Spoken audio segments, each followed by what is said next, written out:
पार्वती का पिता के घर में सत्कार, महादेव जी की नटलीला का चमत्कार, उनका मेनका आदि से पार्वती को मांगना और माता पिता के इनकार करने पर अंतर्ध्यान हो जाना। ब्रह्मा जी कहते हैं, नारद, भगवान शंकर के अपने स्थान को चले जाने पर सखियों सहित पार्वती भी अपने रूप को सफल करके महादेव जी का नाम लेती हुई पिताजी के घर चली गई। पार्वती का आगमन सुनकर मैना और हिमाचल दिव्य रथ पर आरूढ़ हो हर्ष से विहल होकर उनकी अगवानी के लिए चले। पुरोहित, पुरवासी, अनेक सखियां तथा अन्य सब संबंधी भी आ पहुंचे। पार्वती के सारे भाई मैनाक आदि बड़े हर्ष के साथ जय जयकार करते हुए उन्हें घर ले आने के लिए आ गए। इसी बीच पार्वती अपने नगर के निकट आ गई। नगर में प्रवेश करते समय शिवा देवी ने माता पिता को देखा, जो अत्यंत प्रसन्न और हर्ष से विहलचित होकर दौड़े चले आ रहे थे। उन्हें देखकर हर्ष से भरी हुई काली ने सखियों सहित प्रणाम किया। माता पिता ने पूर्ण रूप से आशीर्वाद दे पुत्री को छाती से लगा लिया और मेरी बच्ची के ऐसा कहकर प्रेम से विहल हो रोने लगी। तत्पश्चात उसके घर की दूसरी स्त्रियां तथा भाभियों ने भी बड़ी प्रसन्नता के साथ प्रेम पूर्वक उन्हें भुजाओं में भरकर भेंटा दी। तुमने अपने कुल का उद्धार करने वाले उत्तम कार्य को अच्छी तरह सिद्ध किया है। तुम्हारे सदाचरण में हम सब लोग पवित्र हो गए। ऐसा कहकर सब लोग हर्ष के साथ पार्वती की भूरी भूरी प्रशंसा करते हुए उन्हें प्रणाम करने लगे। लोगों ने चंदन और सुंदर फूलों से शिवा देवी का सनाद पूजन किया। इस अवसर पर विमान पर बैठे हुए देवताओं ने पार्वती को नमस्कार करके उन पर फूलों की वर्षा करते हुए स्तुति की। नारद, उस समय तुम्हें भी एक सुंदर रथ पर बिठाकर ब्राह्मण आदि सब लोग नगर में चले गए। फिर ब्राह्मणों, सखियों तथा दूसरी स्त्रियों ने बड़े आदर के साथ शिवा का घर के भीतर प्रवेश कराया। स्त्रियों ने उनके ऊपर बहुत सी वस्तुएं निछावर की। ब्राह्मणों ने आशीर्वाद दिए।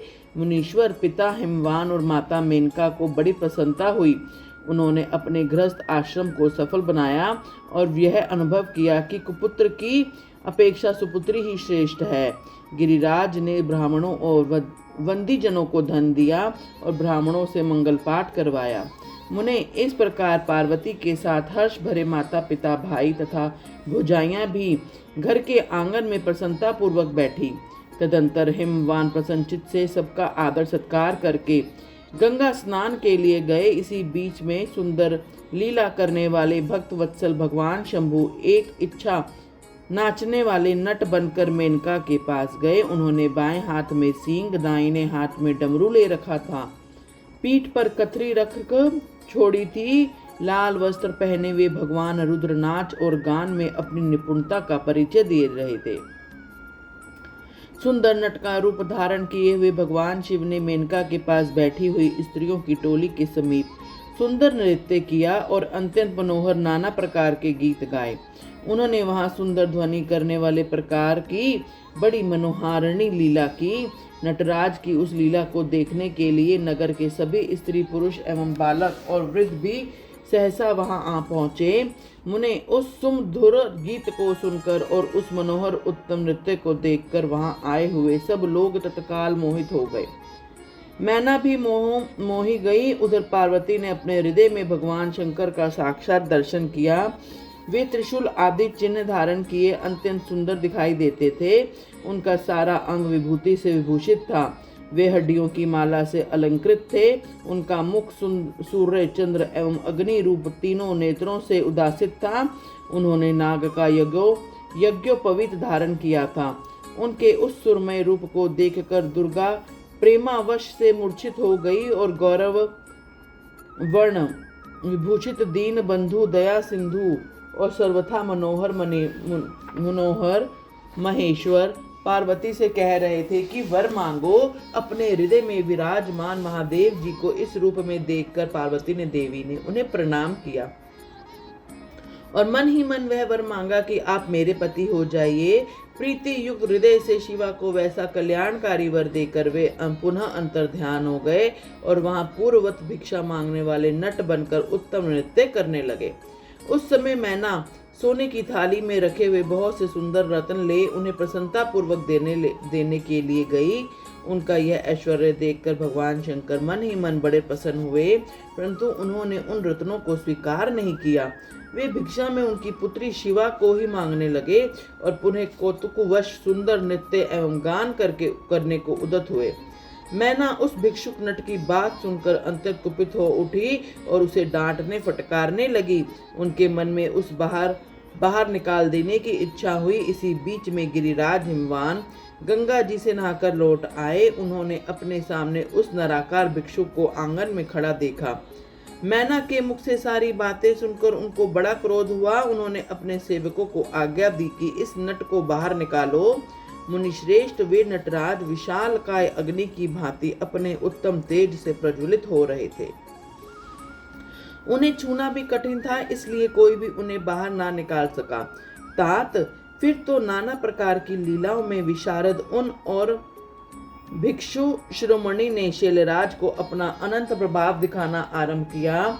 हिमवान ने देखा भिक्षु ने वहां तत्काल ही भगवान विष्णु का रूप धारण कर लिया है।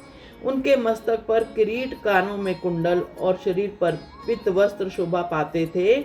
उनकी 4 भुजाएं हैं। हिमवान ने पूजा के समय गदाधारी श्री हरि को जो जो पुष्प आदि चढ़ाए थे वे सब उन्होंने भिक्षु के शरीर और मस्तक पर देखे।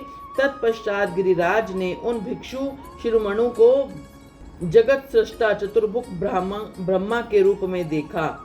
उनके शरीर का वर्ण लाल था और वे वैदिक सूक्त पाठ कर रहे थे।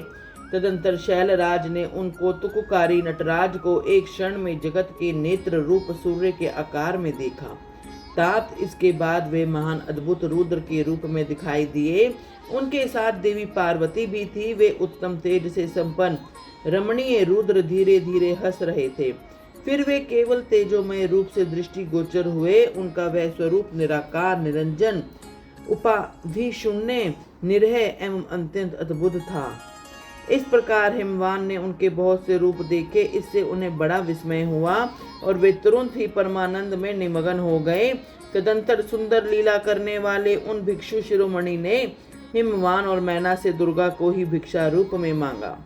दूसरी कोई वस्तु ग्रहण नहीं की, परंतु शिव की माया से मोहित होने के कारण शैलराज ने उनकी प्रार्थना को स्वीकार नहीं किया। फिर भिक्षु ने कोई वस्तु नहीं ली और वे वहां से अंतर्ध्यान हो गए। तब मैना और शैलराज को उत्तम ज्ञान हुआ और वे सोचने लगे, भगवान शिव हमें अपनी माया से छलकर अपने स्थान को चले गए। यह विचार कर उन दोनों की भगवान शिव में पराभक्ति हुई, जो महान मोक्ष की प्राप्ति कराने वाली है, दिव्य तथा संपूर्ण आनंद को प्रदान करने वाली है। बोलो हर हर महादेव।